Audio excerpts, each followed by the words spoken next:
ไอทีประจำบ้านสวัสดีครับคลิปนี้นำเสนอไอเดียกล้อง 4G หน้ารถราคาประหยัดนะครับผมเอากล้องหน้ารถที่เป็น 4G CB75 จาก VStarCam มาประยุกต์ใช้แบบนี้เป็นกล้อง motion sensor นะผมเอาไว้มอนิเตอร์เอาไว้มองหน้ารถก็ได้หรือจะมองเข้ามาในตัวรถก็ได้เวลาที่เราไม่อยู่แล้วเราวางของเอาไว้บางทีขนของไปแล้วยังไม่ส่งของก็เอากล้องมอนิเตอร์สินค้าภายในรถเราก็ได้นะครับส่องจากด้านหน้าไปไว้ด้านหลังก็ได้ซึ่งตรงนี้ผมตั้งใจจะเอาไว้ด้านหน้านะเอาไว้เกี่ยวกับกระจกมองหลังนะครับก็ซื้อตะขอเกี่ยวแบบนี้มาเขามีขายนะตะขอแบบเนี้ย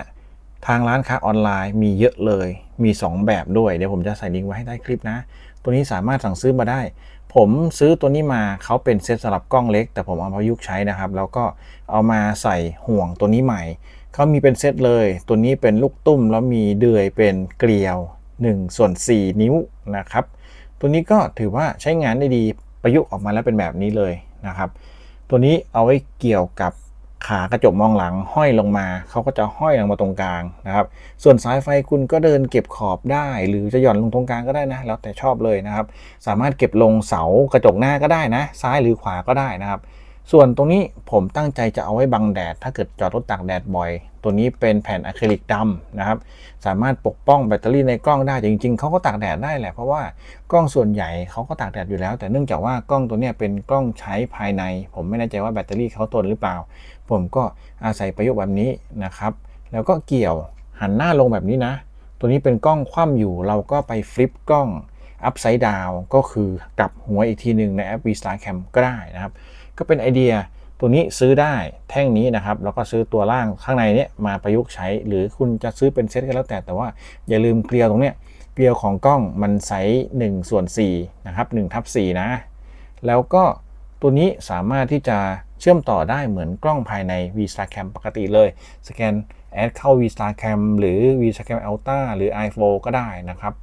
ตัวนี้ก็ถือว่าใช้งานได้ดีผมใช้ไปแล้ว2ตัวนี้ผมประยุกต์ใช้ใส่กับรถคันใหม่เห็นไหมครับตัวนี้เขาก็จะค่อนข้างใหญ่นะก็สามารถที่จะบังแดดได้ค่อนข้างดีนะครับตัวนี้สังเกตดูนะครับเนี่ยกันแดดได้แน่นอนไซส์ใหญ่ขนาดนี้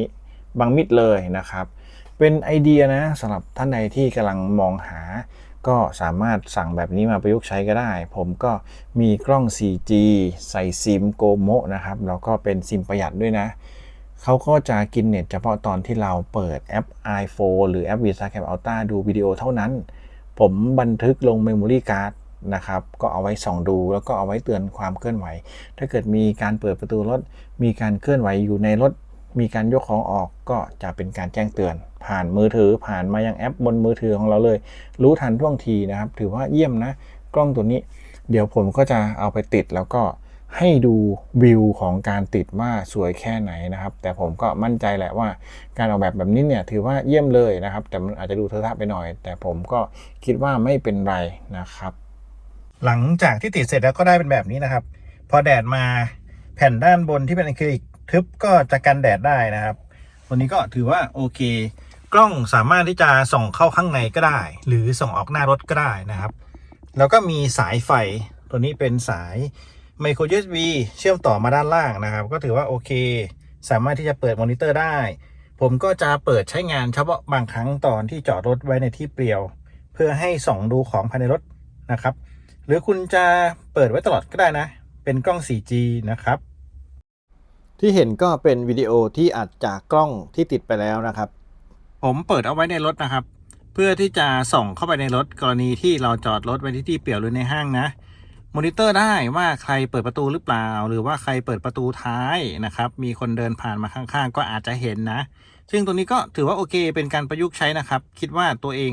ก็คงเอาไว้แบบนี้แหละเปิดเป็นบางครั้งเท่านั้นเองแต่ชาร์จแบตไว้นะครับเสียบกับ USB ในรถเลยตอนนี้สังเกตดูเวลาเขาวิ่งนะ